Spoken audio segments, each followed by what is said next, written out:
I would describe it as kind of like a family environment. Because most of the people were from the neighborhood.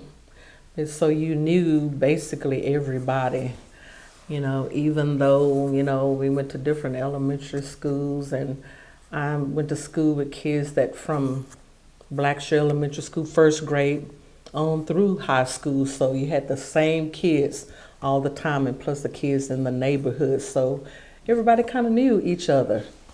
And if you didn't know them, someone else in the family may know them or something. So it's pretty much a family environment. Now, I was in the pep squad for a little bit. That was fun. They had the football field that was right there at the school, which was also in walking distance as well. So that was fun. And we used to go every year. The track team was invited to go to the relays in Laredo.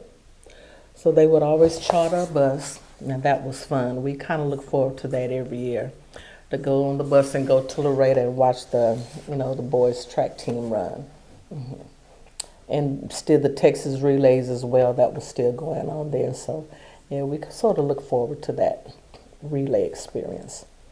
I had classmates that were on the track team back then. They did good. Most of the teachers knew everybody, and of course we had Principal Mr. Gaines. He was for no play. Back then, you could discipline at home and at the school, and you could tell when somebody was in trouble.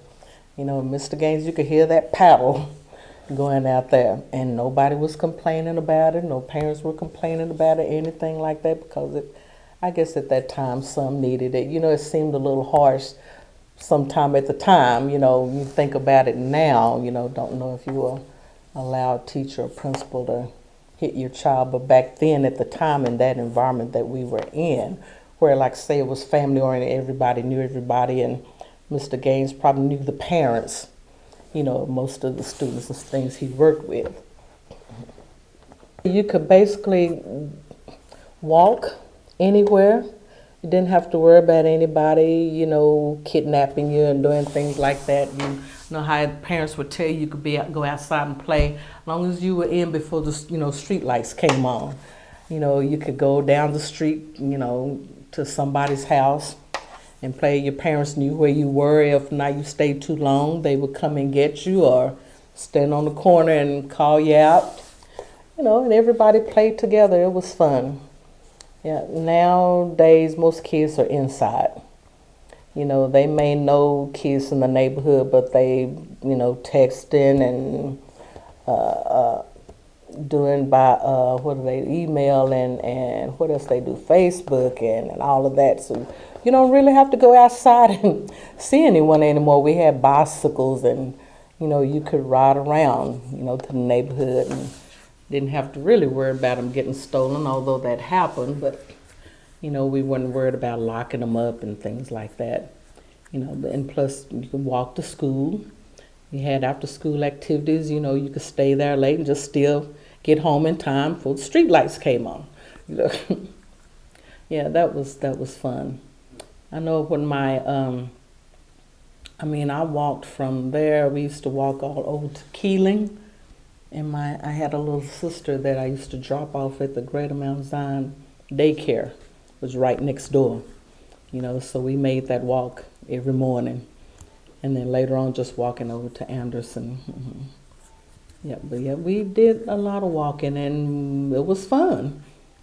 We even walked to the movie theaters. You could go up to the Harlem Theater. You could walk there. At times we would walk all the way over to the Drag, to the Dobie or something, like to the relays. We could walk there. And nobody worried. They knew everybody was okay, and you knew who you were with, where they lived. That was a good time. Good old days. Port East Austin then, like I say, basically family oriented, but now, some of the old people in the neighborhood have moved out, and we have people now from West Austin moving in. It used to be where they would be afraid to come to East Austin, back then at the time. And now, they're everywhere riding bikes. Now we even have bike lanes here in Austin. We didn't have any bike lanes. We did ride bikes, but we didn't ride in a bike lane. We rode on the sidewalk or in the street. And, I'm not saying anything is wrong with incorporating that because, this is just God's world. We're supposed to all get along together. But it's just a big difference. You try to tell your kids, well, back then we used to do this and do that. And they kind of look at you like, well, why were you doing that? But yeah, it's different. The neighborhood is different because you have your mixed neighborhoods now. And some people are having issues with that, and everybody's just doing fine, But basically, most of the older people have gone, the ones that, we grew up with, back in the day. And now I don't see as many kids, around anymore. You had Downsfield that was right there, my grandmother's house right there on 13th Street, where you could go down to the ball field and they would be playing ball and things like that, and they had a lot of little league people that came out. On my uncle Henry Underwood, I had a lot of the baseball kids down there, so that was fun. You don't see that much anymore. It's not that many younger kids around that I see. I think they've all moved out, in the suburbs and things in Round Rock like me.